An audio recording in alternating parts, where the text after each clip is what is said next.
नमस्कार दोस्तों, स्वागत है आपका मेरे चैनल जिसका नाम है आर के कॉमर्स एंड एजुकेशन।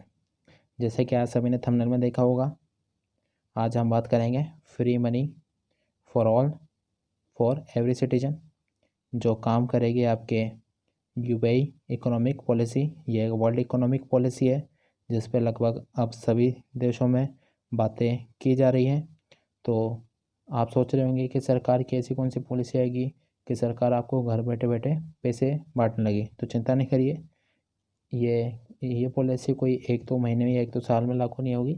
आने वाले समय में जो जॉब लॉसेस हैं या कोरोना वायरस जैसी जो महामारी पूरे विश्व में फैली है, उस कारण जो जॉब लॉसेस है, उस कारण आज की ये पॉलिसी यूबीआई जैसी पॉलिसी पूरे विश्व के सामने आई है, जिसे जानना बहुत बेहद ज़रूरी है।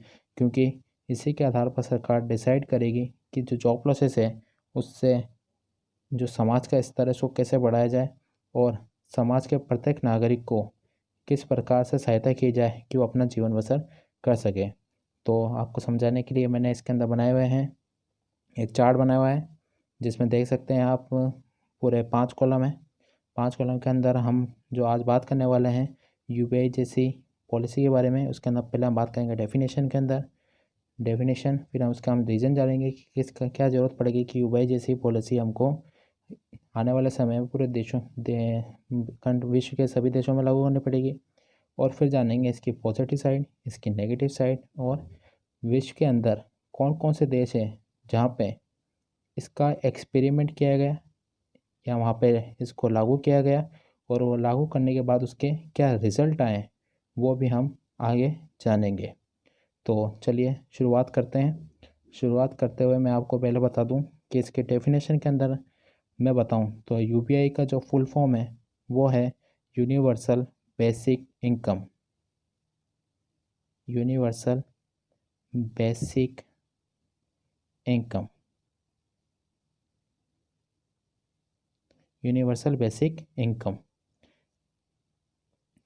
यूबीआई का जो कंसेप्ट है वो भी कोई नया कंसेप्ट नहीं है। वैसे इसको पहले विश्व में देखा जा चुका है। जो विश्व में इसकी जो शुरुआत मानी जाती है वो मानी जाती है 16वीं सदी से। 16वीं सदी में ये माना जाता है कि इथोपिया के अंदर इस पॉलिसी का ये पॉलिसी का उदय हुआ, ये इस पॉलिसी को इंट्रोड्यूस किया गया।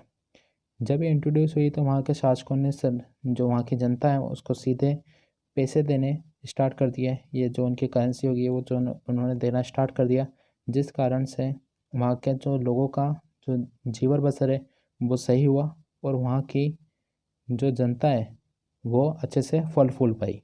तो डेफिनेशन के अंदर हम इतनी बात करेंगे कि इसका फुल फॉर्म क्या है और इसका थोड़ा सा हिस्ट्री अगर आप जानना चाहें। मैं हिस्ट्री के अंदर इसके अंदर बस 16वीं सदी ही इसके अंदर बताई गई है कि 16वीं सदी के अंदर इसका उदय हुआ था। इसके आगे हम बात करते हैं इसके रीजन के बारे में। तो चलिए रीजन के बारे में जान लेते हैं इसके। UPI universal basic income. Universal basic income का यहाँ पे मतलब है कि जो ये योजना है या ये पॉलिसी है, मैं पॉलिसी ही कहूँगा, योजना कहते हैं तो आप पॉलिसी ही समझना है इसको, क्योंकि एक पॉलिसी यूनिवर्सल बेसिक इनकम एक पॉलिसी है जो वर्ल्ड में इंट्रोड्यूस की गई थी। जैसे कि हिस्ट्री मैंने आपको थोड़ी सी बता दी है, इसका फुल फॉर्म बता दिया है और इसके हम कारण जानने वाले हैं कि क्या कारण है कि आने वाले समय में यूबीआई जैसी पॉलिसी को पूरे विश्व में के देशों में लागू करना पड़ेगा, जिससे वहाँ के लोग अपना जीवन बसर कर सकें। और इसके पॉजिटिव साइड नेगेटिव साइड में मैं पूरा बताऊंगा आपको। तो वीडियो के अंदर एंड तक बने रहिए, क्योंकि पूरा कंसेप्ट समझने के लिए आपको पूरे वीडियो के एंड तक बने रहना बहुत ज़रूरी होगा। क्योंकि बीच में आपने कहीं भी इसको ज़रा सा छोड़ा तो आप इस कंसेप्ट से बिल्कुल अलग हो जाएंगे और इसको समझ नहीं पाएंगे। तो चलिए इसके अंदर पहले हम रीज़न जानते हैं कि इसके रीज़न क्या है कि आने वाले समय में जो हमें यूबीआई जैसे स्कीम की आवश्यकता पड़ेगी। तो सबसे पहला जो इसके अंदर कारण है वो है job losses from AI. AI मतलब यहाँ पे आर्टिफिशियल इंटेलिजेंस। आर्टिफिशियल इंटेलिजेंस का मतलब है कि विश्व के कई देश ऐसे हैं जहाँ पे एआई टेक्नोलॉजी, या भारत के अंदर भी बहुत सी टेक्नोलॉजी ऐसी है जिसके अंदर एआई का इस्तेमाल हो गया है, और जो रेगुलर जीवन के अंदर भी आप उसका यूज़ देखते होंगे या कई कंपनियों द्वारा उसका यूज़ देखते होंगे।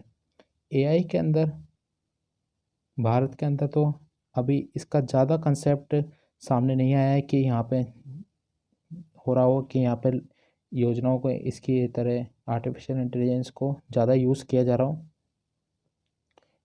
पर विश्व के कई देश ऐसे हैं जो इसका इस्तेमाल कर सकते हैं। उसमें आप कह सकते हैं जो डेवलपमेंट कंट्री हैं, जिनका जो विकसित देश हैं, वो उसको पूरी तरह से यूज में ला चुके हैं। अब इसके अंदर देखते हैं हम सबसे पहले self checker machine. Self checker machine self checker machine आपको पता होगा कि ऐसी मशीन होती है जहाँ पे आप जब मान लीजिए किसी मॉल में गए, वहाँ पे आपको कुछ सामान ख़रीदना है, तो आप वहाँ पे गए, आपने जो सामान चाहिए था आपने वो ले लिया, और जैसे ही आप सामान लेके बाहर काउंटर की तरफ आए, तो उस सामान को जो बारकोड लगे होते हैं वो बारकोड आपने खुद नहीं स्कैन करे, और खुद नहीं आपने अपने डेबिट कार्ड क्रेडिट कार्ड या आपके जो वॉलेट चलते हैं वो वॉलेट से आपने उसका पेमेंट कर दिया, तो आपको वहाँ पे किसी व्यक्ति की ज़रूरत ही नहीं पड़ी। तो आपने देखा होगा यहाँ पे किसी व्यक्ति की ज़रूरत नहीं पड़ी, तो इस व्यक्ति की नौकरी सीधे सीधे चलेगी, जो सेल्फ चेकर मशीन ने ले ली उस व्यक्ति की नौकरी।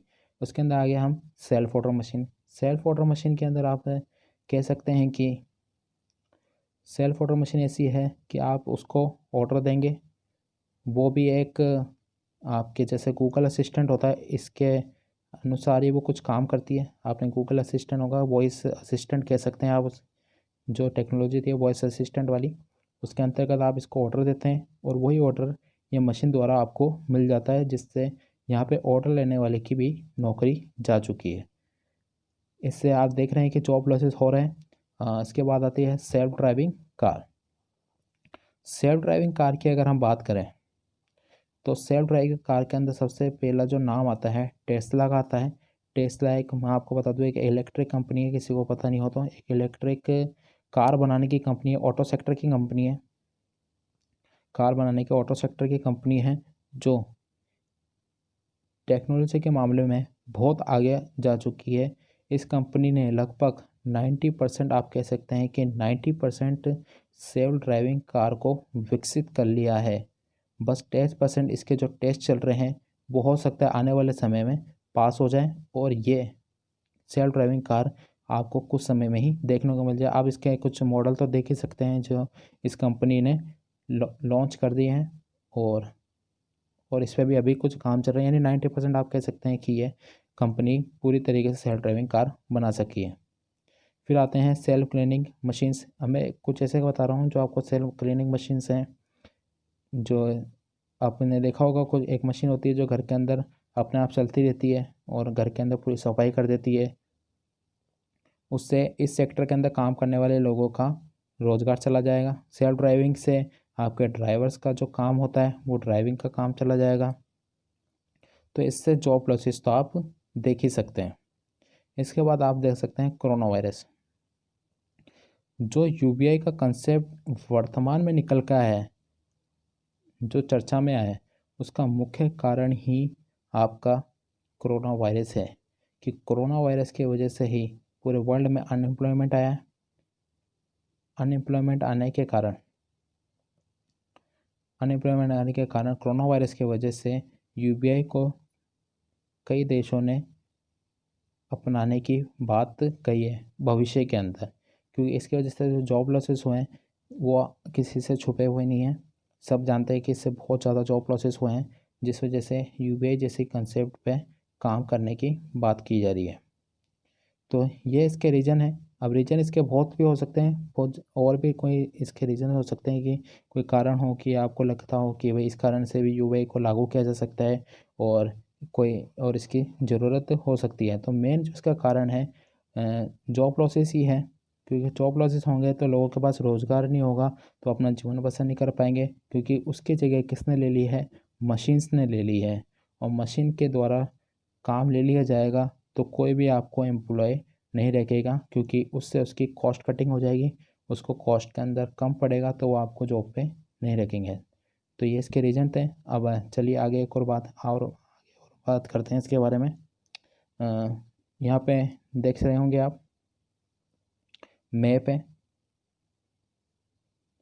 ये मैप है स्पेन का और ये फ्लैग है स्पेन का। स्पेन ने लॉकडाउन के यानी कोरोना वायरस पेंडेमिक के लागू होने जो आई थी, पेंडेमिक की शुरुआत में ही जब इन्होंने लॉकडाउन किया, तब इन्होंने वहाँ पे अनाउंस कर दिया कि वो 462 यूरो हर नागरिक को देंगे। यानी लॉकडाउन स्टार्ट होते ही इन्होंने ये बात कह दी थी कि वो 462 यूरो हर स्पेन के नागरिक को देंगे। जैसा कि आपने देखा होगा कि अमेरिका ने एक पैकेज बनाया था, उसके बाद कनाडा ने भी एक पैकेज बनाया था। अमेरिका ने बात की थी कि वो $1200 हर व्यक्ति या हर नागरिक को वहाँ के देगी, और जो कैनेडियन है, कनाडा ने $2000 का वादा किया था। कनाडा की एक शर्त भी थी जिसमें उन्होंने कहा था कि जो व्यक्ति 5000 जो देश का नागरिक है या यहाँ पे रह कर उसने $5000 तक का टैक्स भरा हो, तो सरकार उसको $2000 हर महीने देगी। और अमेरिका ने $1200 की बात की थी। तो इसी प्रकार जो सबसे पहले जो बात करी थी वो स्पेन ने करी थी, 462 यूरो हर सिटीजन को देने की। तो ये स्पेन के बारे में पहली कंट्री थी जो लॉकडाउन के वर्तमान के अंदर इसने यूपीआई के अंदर ही रख के इसको बात करी थी और यूपीआई का कंसेप्ट बताया था। तो ये कंट्री थी। इसके बाद आगे चलते हैं हम। फेमस पर्सनालिटी और यूबीआई के अंदर अभी कोई नई स्कीम तो है नहीं है, कि नई पॉलिसी तो है नहीं जो कल ही लागू की हुई हो। तो इसको बहुत पहले से इसके ऊपर चर्चाएं की जा रही है, बातें की जा रही है। तो इलॉन मस्क ने भी यूबीआई के बारे में बात करी है। इलॉन मस्क के बारे में आपको बता दूं, ये हैं स्पेस एक्स के मालिक। अभी आपने देखा होगा अमेरिका ने बहुत बड़ा यानी रॉकेट लॉन्च किया था उसमें, और बहुत बड़ा प्रोजेक्ट भी था अमेरिका के अंदर जिसको हर जगह लाइव दिखाया गया था, यानी पूरे विश्व भर में इसको लाइव भी दिखाया गया था। आपने देखा होगा वो। उसके अंदर जो स्पेस एक्स के मालिक हैं इन्होंने भी इसकी बात करी है। और अगर आप इनकी बात करें इलोन मस्क को, तो इनको रियल लाइफ का आयरन मैन भी कहा जाता है। आयरन मैन मतलब कि जो सुपर हीरो पिक्चर आई थी, एवेंजर की सुपर हीरो पिक्चर है कि सबको पता होगा, उसके अनुसार ही इनको उसके उसके लगभग उनके अनुसार ही उसके इनको आयरन मैन कहा जाता है, क्योंकि ये टेक्नोलॉजी से जुड़े आदमी हैं और इन्होंने बहुत स्पेस के मामले में बहुत बड़ी तरक्की हासिल की है। तो एलोन मस्क ने भी अपने इंटरव्यू के अंदर कहा था, अब इनकी भी बात करूंगा मैं। ये सब ने अपने इंटरव्यू दिए हैं, आप इनके इंटरव्यू पढ़ना चाहें तो ऑनलाइन इंटरव्यू पढ़ सकते हैं और देख सकते हैं कि इन्होंने यूपीआई के बारे में क्या कहा था। रिचर्ड ब्रेंसन बहुत जाना माना नाम है, ये भी लगभग 400 कंपनियों के मालिक रह चुके हैं, बोर्ड मेंबर रह चुके हैं। 400 कंपनियों की शुरुआत की थी इन्होंने। बहुत बड़ी इनकी इनकी एयरक्राफ्ट्स भी हैं, और इनकी जो आप कह सकते हैं फ्लाई कंपनी होती है जो, वो इनकी कंपनियां भी रह चुकी हैं। मार्क जुकरबर्ग फेसबुक के फाउंडर, उन्होंने भी यूबीआई के ऊपर अपनी बात रखी है। और एक तरीके से ये तीनों ही व्यक्ति, और भी उद्योगपति हैं, और भी फेमस उद्योगपति हैं जिन्होंने इस पर बात रखी है, पर इन तीनों ने इसके ऊपर अपनी सहमति जताते हुए और इस कंसेप्ट के बारे में बताते हुए इसको लागू करने की बात कही है। तो चलिए ये फेमस पर्सनालिटी होगी जो हमने बात करी। अब आगे चलते हैं। Andrew young. एंड्रू यंग के बारे में आपको बता दूं, ये भी एक फेमस पर्सनालिटी है। अमेरिकन पॉलिटिशियन है। वैसे ये अमेरिकन पॉलिटिशियन है, ये एक उद्योगपति भी है, अमेरिका के अंदर जाना पहचाना नाम है। और अभी एक करीबन 1.5 साल पहले जो प्राइमरी इलेक्शन हुए थे अमेरिका के अंदर, उसमें इन्होंने भाग लिया था और जो इनकी पार्टी का नाम है, जो इनकी पॉलिटिकल पार्टी का नाम है वो है डेमोक्रेटिक पार्टी। डेमोक्रेटिक पार्टी, जहाँ से इन्होंने चुनाव लड़ने की बात की थी। उसके बाद इन्होंने जो इनका वादा था वो बात था कि वो ये वादा ये था कि वो इंट्रोड्यूस किए थे इन्होंने $1000 यूबीआई। यूबीआई के अंतर्गत $1000 ये हर महीने हर अमेरिकन सिटीजन को देंगे। क्योंकि जो एंड्रू यंग है इनका जो पूरा चुनावी कैंपेन था वो यूबीआई पे ही बेस्ड था, और इन्होंने वादा किया था कि $1000 अगर वो जीत जाते हैं तो $1000 प्रति महीने हर अमेरिकन सिटीजन को देंगे। तो ये होगी एंड्रू यंग की बात। अब थोड़ा आगे बढ़ते हैं।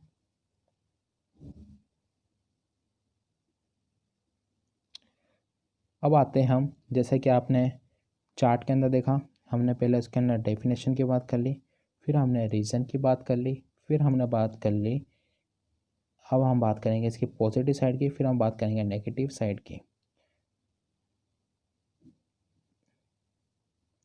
तो पहला पॉइंट देखेंगे कि अगर हम यूबीआई को लाते हैं तो उसकी पॉजिटिव साइड क्या होगी, जो समाज के अंदर सीधे से सीधे बिल्कुल लागू की जाएगी, जिससे समाज के अंदर क्या प्रभाव पड़ेगा। तो इसका जो पॉजिटिव प्रभाव है वो क्या होगा, पहले मैं आपको बता दूं, ये समाज की जो धारणा है पॉजिटिव और नेगेटिव। जब यूबीआई के कंसेप्ट पर बात की जा रही थी तो समाज के ही दो वर्ग थे, जिसने इसका साथ दिया और किसी ने इसका साथ नहीं दिया। और उन दोनों वर्गों ने अपने अपने तर्क रखे कि भाई इसको लागू किया जाना चाहिए या इसको लागू नहीं करने के क्या कारण हो सकते हैं। तो इसी के अंदर इसकी पहली साइड है जो पॉजिटिव साइड है, उस पर बात कर लेते हैं, पॉवर्टी और इक्वेलिटी। एक साइड का कहना, पॉजिटिव साइड के अंदर इसका कहना है कि अगर यूबीआई लागू किया जाता है, यूबीआई जैसी पॉलिसी लागू की जाती है विश्व के सभी देशों में, तो जो पॉवर्टी है वो बिल्कुल कम हो जाएगी और समाज में समानता आएगी, समाज के अंदर समानता आएगी, इक्वेलिटी आएगी। और जैसे ही पॉवर्टी और इक्वेलिटी स्थापित हो जाएगी समाज के अंदर, अगर सरकार हर व्यक्ति के खाते में अपने तय की गई रकम को भेजती है तो हर व्यक्ति का लिविंग स्टैंडर्ड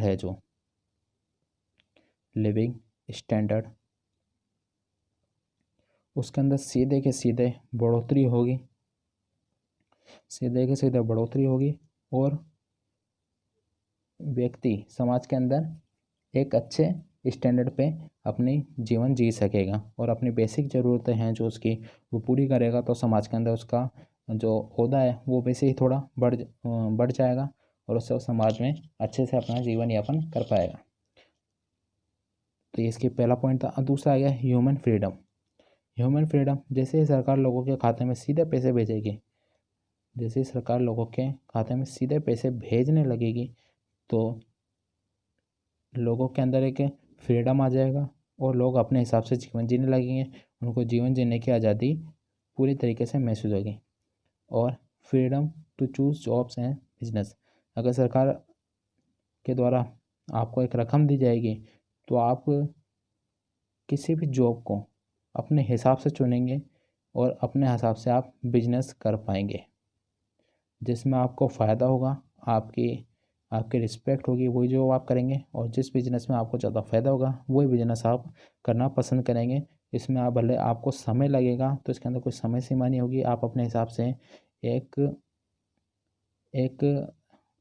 पायदान पर खड़े होने के बाद ही आप इसके अंदर अपना भाग ले सकते हैं। तो ये जॉब और बिजनेस की बात है कि जॉब और बिजनेस आप अपने हिसाब से चूज़ कर पाएंगे, क्योंकि अगर आप भारतीय समाज की हम बात करें तो भारतीय समाज में प्रत्येक व्यक्ति को हायर एजुकेशन के बाद ही जॉब की आवश्यकता होती है। भारतीय समाज की हम बात करें, क्योंकि हम भारतीय समाज के भाग हैं तो भारतीय समाज की बात करेंगे। तो भारतीय समाज की हम बात करें तो जो जॉब हमको हायर एजुकेशन या हम कह सकते हैं 12th या ग्रेजुएशन के बाद ही हमें जॉब का जो प्रेशर है वो महसूस होने लगता है, क्योंकि हमें उस समय जॉब की आवश्यकता बहुत ज़्यादा होती है।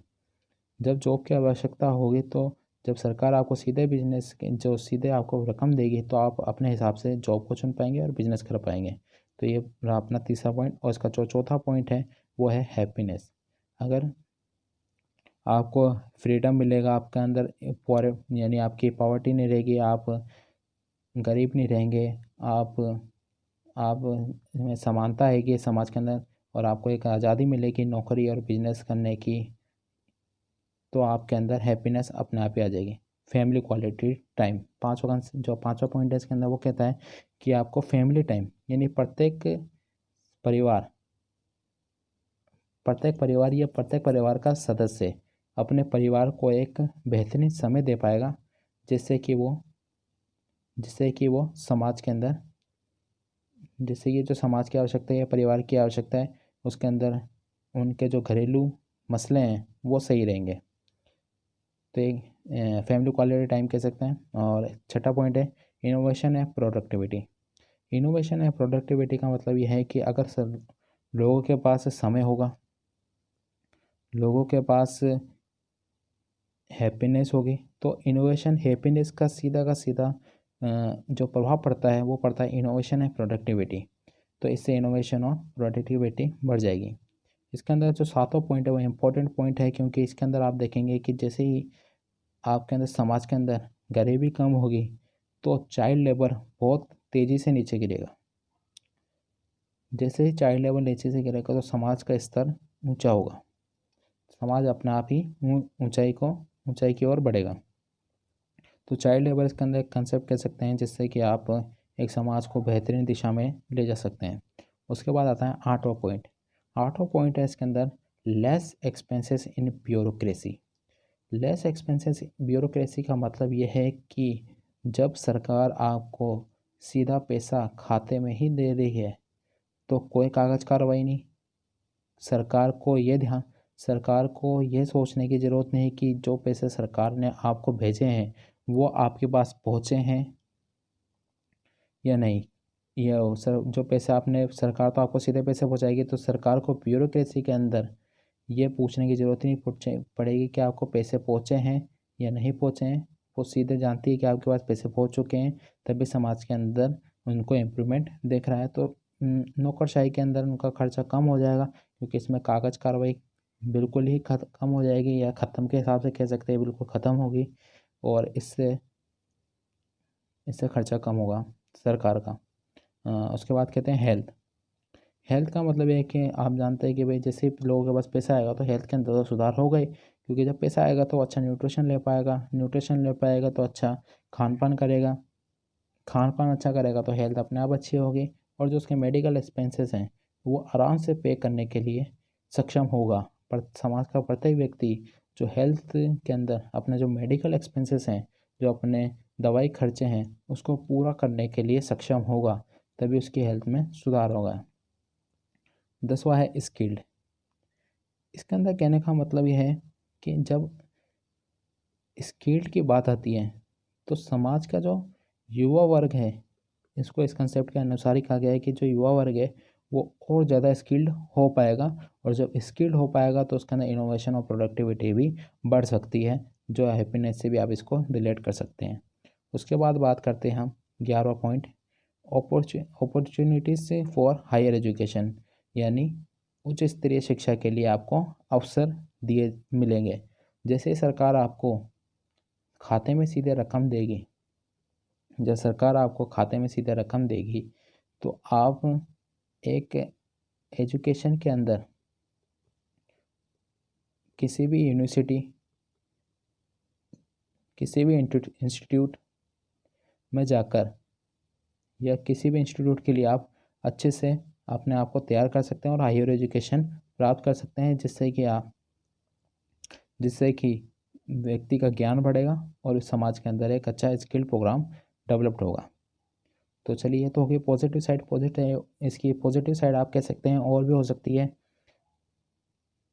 जो आपको लगता हो कि ये पॉजिटिव साइड हो सकती है। तो जो मेन पॉइंट है वो मैंने कवर कर दिए, बाकी आप इसके अनुसार आप देख सकते हैं कि आपको और क्या लगता है कि आपके इसकी पॉजिटिव साइड और क्या हो सकती है। तो चलिए अब इसके एक नेगेटिव साइड पे बात कर लेते हैं, समाज के। तो देखिए समाज के एक वर्ग ने इसकी नेगेटिव साइड भी रखी है, जो इसको मानते हैं कि इसको लागू करना सही नहीं है। तो उन्होंने एक बात रखी है। तो सबसे पहली बात रखी है उन्होंने लेजीनेस। उनका कहना है कि जैसे ही लोगों को सीधे ही उनके खाते में पैसे उनके जीवन बसर के लिए बिना काम किए उनको उनकी मेहनताना देंगे या उनको पैसे देने लग जाएंगे, तो वो सीधे से सीधे आलसी हो जाएंगे। और जैसे ही आलसी होंगे तो इसका सीधा फ़र्क आप पॉजिटिव साइड के प्रोडक्टिविटी और इनोवेशन पर लगा सकते हैं कि जब व्यक्ति आलसी हो जाएगा तो प्रोडक्टिविटी और आलसी। तो आप देख सकते हैं कि समाज के दो वर्ग अलग अलग कंसेप्ट पर बात कर इस कंसेप्ट पर अलग अलग अपने तर्क दे रहे हैं, जिससे कि एक टॉपिक थोड़ा कॉम्प्लेक्स बन रहा है, क्योंकि इसको लागू करना अभी लागू करा नहीं, बल्कि समाज के तर्क के कारण इसके अंदर जो इसका कॉम्प्लेक्सिटी है, जो एक तरीके से एक उलझ गया है, ये कंसेप्ट थोड़ा उलझने लगा है। जब तक इसको लागू नहीं करेंगे, जब तक इसकी आपको कोई भी साइड देखने को नहीं मिलेगी। तो ये एक रखा है लेजनेस, इसकी इंक्रीज स्पेंडिंग। तो ये जो इकोनॉमिक्स के छात्र हैं या विद्यार्थी हैं वो देख सकते हैं कि वो जो जब इंक्रीजिंग बढ़ेगी किसी भी स्पेंड यानी इंक्रीज स्पेंडिंग बढ़ेगी या कोई भी व्यक्ति के पास पैसा आएगा तो वो खर्च अवश्य करेगा, और जब वो खर्च करेगा तो उसकी डिमांड बढ़ जाएगी, और डिमांड बढ़ जाएगी तो उसके अंदर उसकी सप्लाई हो सकता है कम हो जाए और उसकी जो प्राइस है वो बढ़ जाए। अब यह कंसेप्ट है जिसके कारण जो सीधा फ़र्क पड़ता है वो बताते हैं कि इससे इन्फ्लेशन होगा। इसके अंदर इन्फ्लेशन की स्थिति होगी तो हो सकता है जिस देश ने यूपीआई जैसे स्कीम को लागू कराए जिस देश ने यूपीआई जैसी स्कीम को लागू करा है वो हो सकता है उस देश की अर्थव्यवस्था है जो एकदम ही धाराशायी हो सकती है, कोलैप्स हो सकती है, क्योंकि इसके अंदर इन्फ्लेशन का अगर संभाल नहीं पा इन्फ्लेशन अगर कोई भी देश की कोई देश संभाल नहीं पाता है तो अर्थव्यवस्था वहाँ की कोलैप्स होती है, जिसके कारण उनको अनदेखे समस्याएं जो है उस देश के सामने आ सकती है। तो ये कंसेप्ट है। इकोनॉमिक्स के छात्र इन्फ्लेशन को बहुत अच्छे से समझते होंगे, और अगर आपको इन्फ्लेशन के बारे में और जानना है तो आप मुझे कमेंट कर सकते हैं। तो मैं आपको एक चार्ट किसी भी चार्ट टेबल्स और बहुत ही अच्छा चित्रित तरीके से आपको मैं इन्फ्लेशन को समझा सकता हूँ, जिससे कि आपको आसानी होगी समझने में। और अब इसके अंदर चौथे पॉइंट पर आते हैं हम। इसका होता है ओवर डिपेंडेंसी। ओवर डिपेंडेंसी का मतलब ये है कि जब लोगों के पास सीधा पैसा आ रहा है तो भाई वो सरकार पे ही डिपेंड हो जाएंगे। वो खुद के द्वारा काम करने में सोचेंगे कि भाई सरकार हमको पैसा दे रही है तो हमें काम करने की क्या ज़रूरत। हो सकता है समाज की एक साइड ये सोच ले हुए, जिस कारण उनको लगे कि भाई सरकार द्वारा पैसे भेजा गया पैसा हम ऐशो आराम से खर्च करेंगे। तो इसके कारण ये भी एक ओवर डिपेंडेंसी हो गई है, जिस कारण इस पर समाज पर नेगेटिव प्रभाव पड़ेगा। पब्लिक सर्विस का मतलब यहाँ पे है कि इंफ्रास्ट्रक्चर से आप लगा सकते हैं कि जब देश का हेल्थ सेक्टर में अगर आपके हॉस्पिटल नहीं बने, आपके स्कूल का निर्माण नहीं हो, आपके जो स्कूल्स हैं उसका निर्माण नहीं होगा, तो आपको एक पब्लिक सर्विस के अंदर आपको निराशा हो सकती है, क्योंकि सरकार आपका अपना पूरा ध्यान जनता के अंदर पैसे का समायोजन करने में ही लगा देगी। समाज के अंदर पैसा किस तरीके से भेजना है, देश के हर नागरिक को पैसा भेजना है। तो उस वजह से आपको हो सकता है यहाँ पे हेल्थ के जो इंफ्रास्ट्रक्चर है या एजुकेशन के अंदर जो स्कूल्स हैं, कॉलेज हैं, यूनिवर्सिटी हैं, उनका निर्माण कम हो, बंद तो नहीं होगा, कम हो जाएगा, जिस कारण हो सकता है अनदेखी समस्या है या जो हमने समस्या कभी सोची नहीं हो वैसी समस्या सामने आ जाए। इस कंसेप्ट के अंदर तो ये भी कहना है पब्लिक सर्विस के मामले में, ये कहना चाहता हूँ मैं आपको। और government need money. Government need money का मतलब यहाँ पे मैं जो लगाया जाता है वो है कि सरकार को इसके अंदर बहुत ज़्यादा पैसों की आवश्यकता पड़ेगी। जब सरकार को बहुत ज़्यादा पैसों की आवश्यकता पड़ेगी तो सरकार के पास अपने जो इकोनॉमी जो अपनी अर्थव्यवस्था का हिस्सा है, जो अपनी अर्थव्यवस्था के अंदर जो जितनी उस देश की जीडीपी है अर्थव्यवस्था उसके अंदर प्रभाव पड़ेगा ही पड़ेगा, जिसके कारण उसका हो सकता है उसकी अर्थव्यवस्था का कुछ हिस्सा या बहुत ज़्यादा परसेंटेज सरकार को अपनी जनता को पैसे देने में ही लगाना पड़े।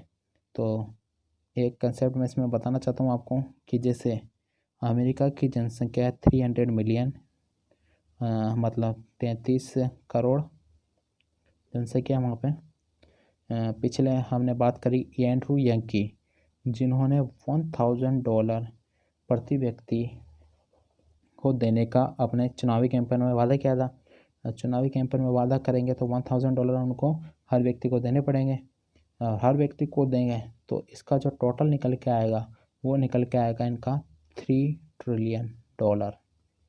अमेरिका की बात कर रहा हूँ मैं, अमेरिका की यहाँ पे बात हो रही है। तो यहाँ पे 300 मिलियन वहाँ की जनसंख्या, $1000 हर व्यक्ति को देंगे तो $3 ट्रिलियन का आंकड़ा यहाँ पे निकल के आएगा, जिस वजह से जो वहाँ की अर्थव्यवस्था है और वहाँ की जो जीडीपी है उस पर सीधा सीधा फ़र्क पड़ेगा। वहाँ पे अर्थव्यवस्था पे सीधा का सीधा फ़र्क पड़ेगा, जिससे आप माने तो अमेरिका की करीबन 20 या $22 ट्रिलियन वहाँ की वो है पूरी इकोनॉमी है। तो पूरा कॉन्सेप्ट नहीं है इसका, पूरा पता नहीं कि कितनी है, बाकी 20 के आसपास ही वहाँ के $ट्रिलियन के आसपास ही उस देश की पूरी इकोनॉमी है। तो आप कमेंट कर सकते हैं वहाँ की जो सही इकोनॉमी का आंकड़ा है वो आप कमेंट में बताइए मेरे को। तो होगा क्या कि जो जब $3 ट्रिलियन है उसका सीधा प्रभाव अब देख लीजिए। $3 ट्रिलियन तो सरकार को इसमें से देने पड़ेंगे, तो सरकार के ऊपर सीधा कितना बाहर आएगा, $3 ट्रिलियन का सीधे का सीधा बाहर आएगा। इसके आगे हम बात करें, $3 ट्रिलियन देने के बाद कोई सरकार नहीं सोच सकती क्योंकि ये बहुत बड़ा हिस्सा है एक इकोनॉमी के लिए। तो वहाँ के जो अमेरिका के इकोनॉमिस्ट हैं, बहुत से इकोनॉमिस्ट कहते हैं कि ये जो आप यूबीआई की बात कर रहे हैं, यूबीआई के अंदर आप बस इतना करिए कि जो वहाँ के युवा पीढ़ी है, जो वहाँ की नई पीढ़ी है, उनको ही आप केवल इस पॉलिसी के अंतर्गत लाए और उसके अंदर ही इसका हस्तांतरण करें, जिससे कि उसी पीढ़ी के अंदर आप इससे अपनी जो पैसे हैं या आप वहाँ के कर रहे हैं तो उसके अंदर आप हस्तांतरण करें, जिससे कि वहाँ का जो खर्चा होगा 549 कहा गया है शायद, $549 बिलियन की बात की गई है वहाँ पे, कि सरकार को सीधे बस अगर वो युवा पीढ़ी को ये सिर्फ युवा पीढ़ी को अगर वो इसके अंदर अंतर्गत यूबीआई के अंतर्गत लाती है तो उनका खर्चा कितना होगा, बस $549 बिलियन की बात कर रहा हूँ यहाँ पे मैं, ट्रिलियन नहीं कह रहा हूँ।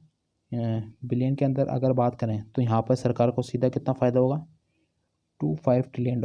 और ये जो आंकड़ा है इकोनॉमी का केवल 3% है और सरकार को इससे कुछ वहाँ की सरकार को इससे कुछ फ़र्क नहीं पड़ेगा और वही सीधा पैसा उसको युवा पीढ़ी को हस्तांतरण कर सकती है। तो देखिए यहाँ पर सीधा कंसेप्ट है कि भाई यहाँ पे $2.5 ट्रिलियन का फ़ायदा हो रहा है सरकार को इस कंसेप्ट के लागू करने के बाद भी। तो ये इसकी छोटी सी बात है कि इससे किसको देना चाहिए किसको नहीं देना चाहिए इस पर सरकार अभी डिसाइड करे।